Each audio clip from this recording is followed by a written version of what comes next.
वित्त मंत्री निर्मला सीतारमण ने बैंकों को निर्देश दिया है कि एआई कंपनी एंथ्रोपिक के नए एआई मॉडल माइथॉस से देश के फाइनेंशियल सेक्टर को लेकर रिस्क का आकलन करें। इसको लेकर निगरानी बढ़ाएं। एंथ्रोपिक ने इसी महीने की शुरुआत में माइथॉस की प्रीव्यू लॉन्च की है और इसे कंपनी का अब तक का सबसे ताकतवर एआई मॉडल बताया है। इस एआई मॉडल से साइबर सिक्योरिटी का खतरा बढ़ने की आशंका है, जिसे देखते हुए वित्त मंत्री ने बैंकों को आगाह किया है। सर, ये माइथॉस क्या है और इतना खौफ क्यों है इसको लेकर?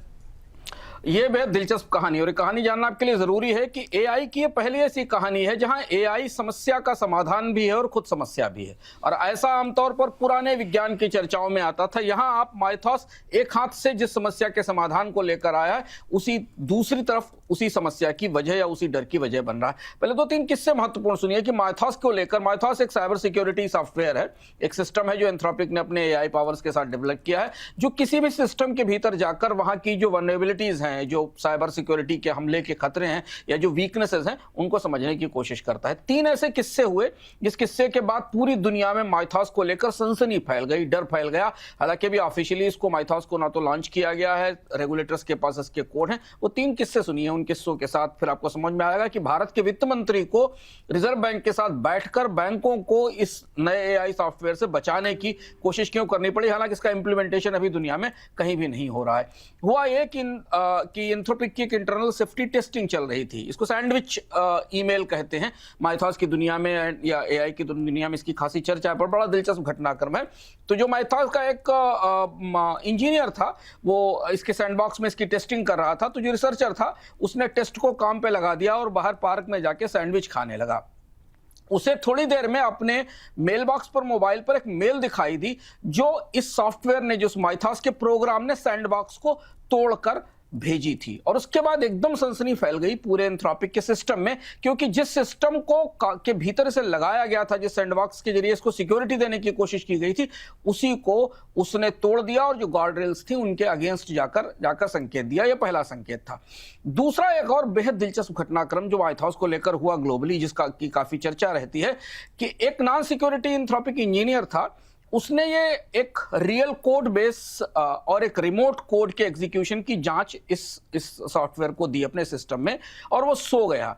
सुबह जब उठा तो उसे पता चला कि माइथॉस ने उसके पूरे सिस्टम में जितने भी एक्सप्लॉइट हो सकते थे उनको नाप लिया था, उनका एक कॉन्सेप्ट कोड लिख दिया था, प्रूफ ऑफ कॉन्सेप्ट का कोड बना दिया था, और ये बता दिया था कि कहां कैसे कैसे ये एक्सप्लॉइट हो सकते हैं। यही सबसे सनसनीखेज डर है जो आज की चर्चाओं में या वित्त मंत्री की चर्चाओं में दिखाई देता है। इसके अलावा एक 27 साल पुराना बग ढूंढ लिया इस माइथॉस ने सिस्टम में जाकर, और वो भी अचानक ढूंढ लिया। तो जो पुराने बग्स हैं उनको ढूंढने की क्षमता इसके अंदर है और इस वजह से ये माना जा रहा है कि ये जो पूरा का पूरा सिस्टम है, अगर कहीं अप्लाई किया गया तो इसकी एआई जानकारी अगर हैकर्स के पास लीक हो गई तो ऐसी कमजोरियां सिस्टम के भीतर से निकल कर आएंगी जिनको तत्काल हैक किया जा सकता है। ये लगभग वैसा ही है कि जैसे एक बहुत स्वस्थ व्यक्ति है जो चल रहा है और वो मशीन पर खड़े होने से डरता है, क्योंकि मशीन उसको बता देगी कि तुम कहां से कमजोर और कहां से बीमार हो। हालांकि इसे आधिकारिक रूप से भी जारी नहीं किया गया। बाजार में चर्चा है कि माइथॉस को एंथ्रोपिक ने फॉर्मली लॉन्च नहीं किया था, एक लीक्ड ब्लॉग पोस्ट के जरिए जारी किया गया था, लेकिन अब पूरी दुनिया में बेहद सनसनी है। ज्यादातर लोग इससे बचने की कोशिश कर रहे हैं। लाया इसे साइबर सिक्योरिटी की पर्पज से गया था कि ये किसी भी सिस्टम की कमजोरियां नापने की कोशिश करेगा, उनकी पहचान करेगा, लेकिन ये उससे कहीं ज्यादा ताकतवर पाया गया है। इसकी ताकत देखकर लग रहा है इसका नाम माइथॉस की जगह थानोस रखना चाहिए था। सर, ये इतनी चिंता गहरी भारत में क्यों है कि सरकार को मीटिंग करनी पड़ी, और इतनी चिंता भारत के बैंकिंग सिस्टम को लेकर क्यों है?